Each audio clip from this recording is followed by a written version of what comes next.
Getting a job interview at a company that you're interested in is definitely an exciting time, and you should be excited because this is an opportunity where you could be making more money, getting a better job title, and doing more fulfilling work that aligns with your career goals. However, you also need to be wary because a top talent such as yourself should be looking for the job, not a job. As making one bad career move, such as taking a job from a bad employer, could set you back years in your career. I've spoken to hundreds of professionals and worked with former colleagues that have taken jobs from bad employers. And these are three reasons why you should not take a bad job. The first is getting fired due to poor performance. At this point, you will not be making income for at least a few months because we all know how long the job search could take. Or you may have to settle and take a lower paying job with less responsibility because you ran out of money and you ran out of time.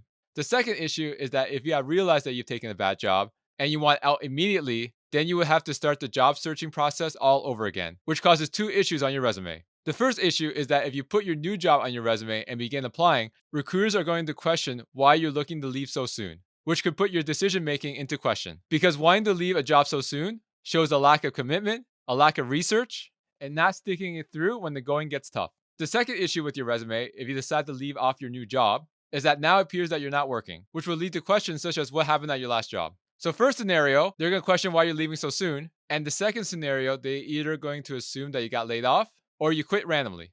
Neither situation is favorable to you. And the third issue is to tough it out for at least a year. Because at that point, it's relatively safe to move without getting a lot of questions. However, if you take this path, you'll be doing unfulfilling work and working in a toxic environment for at least a year, decreasing your physical and mental health, which ends up getting carried over to your personal life. And since this type of work is not what you want to do or is not aligned with your skill set, your skills will deteriorate, making you less marketable as you start your next job search. Don't be alarmed. There are good jobs out there. Unfortunately, when you go through the job search process, you'll need to know how to effectively filter the good jobs from the bad jobs. So I am going to teach you and arm you with knowledge on how to spot red flags in the job interview to ensure you avoid taking on these bad jobs and to move your career forward properly. Because there's no better feeling than doing work that fulfills your purpose and doing this work alongside your manager and colleagues that you get along with. So let's go through 7 red flags that you should watch out for in the job interview so you don't take a bad job. The first is the bait and switch.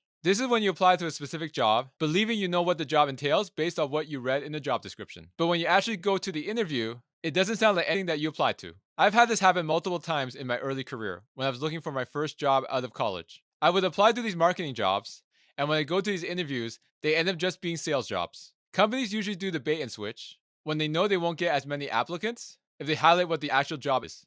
So by wording it differently, they'll increase their number of applications. And then their job is to bring these people in for an interview and try to sell them on the real job, so they'll end up taking it anyway. I personally wouldn't take the job even though it may seem more appealing after they sold it to you, because if a company is willing to be dishonest and unethical before they hired you, what is it going to be like when you do work for them? The second red flag is illegal questions. These are personal questions that have nothing to do with your ability to do the job. Questions such as your age, race, religion, and marital status are just some examples of illegal questions. The reason why some of these illegal questions come up is obviously for selfish reasons and for the company's own motive. For example, if they're asking if you have any kids or plan to have kids in the future, they'll assume your commitment level based on the answer to that question. It also gives them an idea if they have to pay for maternity or paternity leave in the future. From a religious perspective, you may need to take certain days off, which they may not like. In addition, by asking these types of illegal questions, it shows that they're not a diverse culture, meaning that they most likely do not have any diversity, equity, and inclusion initiatives.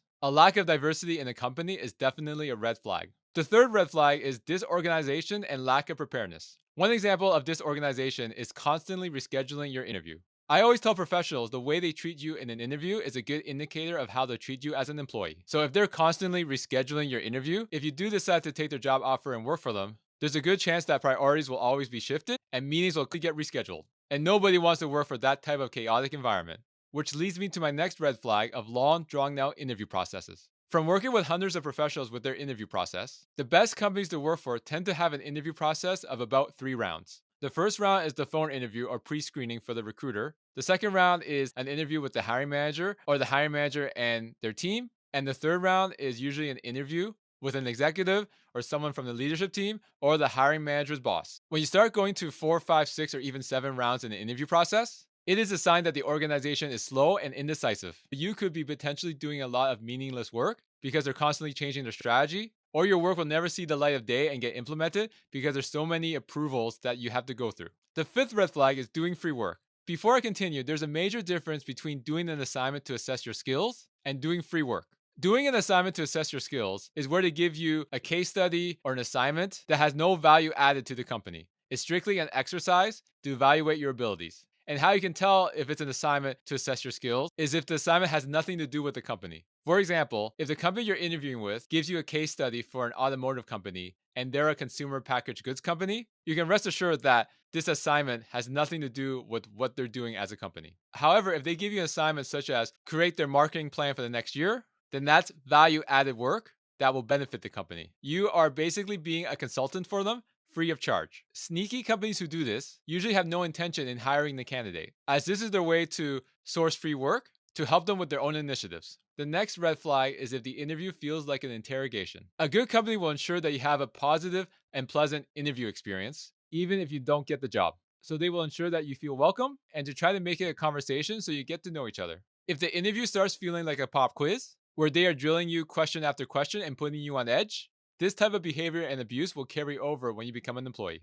And the final red flag is exploding job offers. Exploding job offers are job offers that have a short time window for you to make a decision. Exploding offers are usually a tactic used by bad quality companies. Basically, they know their offer is garbage compared to what's out there in the market, so they use the exploding job offer to prey on desperate job seekers looking to get any job. And if they aren't respecting you by giving you the proper time to make a big career decision, they aren't going to respect you when you become an employee. To end off this discussion on job interview red flags, here are 5 questions that you can ask the interviewer to spot red flags that aren't as obvious or prevalent. The first question is, what are the expectations of this role in terms of workload? This can help you determine whether the company values work-life balance and if this role is realistic and achievable. How does the company support employee development and growth?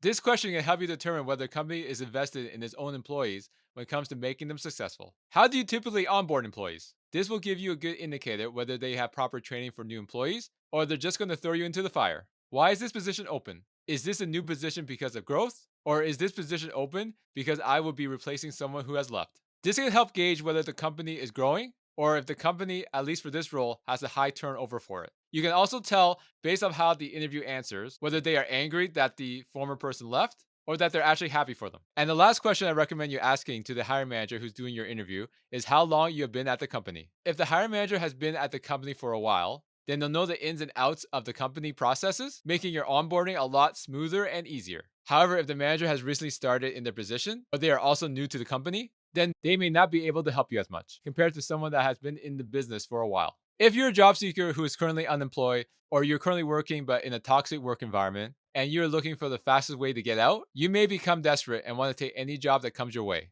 But I guarantee you, you'll make your career situation worse if you take a bad job. So have a proper job search strategy in place, get the support you need, and stay patient. By following those principles, not only will you get your next opportunity, it will be the right opportunity for you to get your career back on track and accelerate your career growth. If you found this content helpful, make sure to like and subscribe. Best of luck in your job search, and I'll talk to you next time. Thank you so much for watching. For more content on careers, job search, and self-improvement, make sure to hit that subscribe button.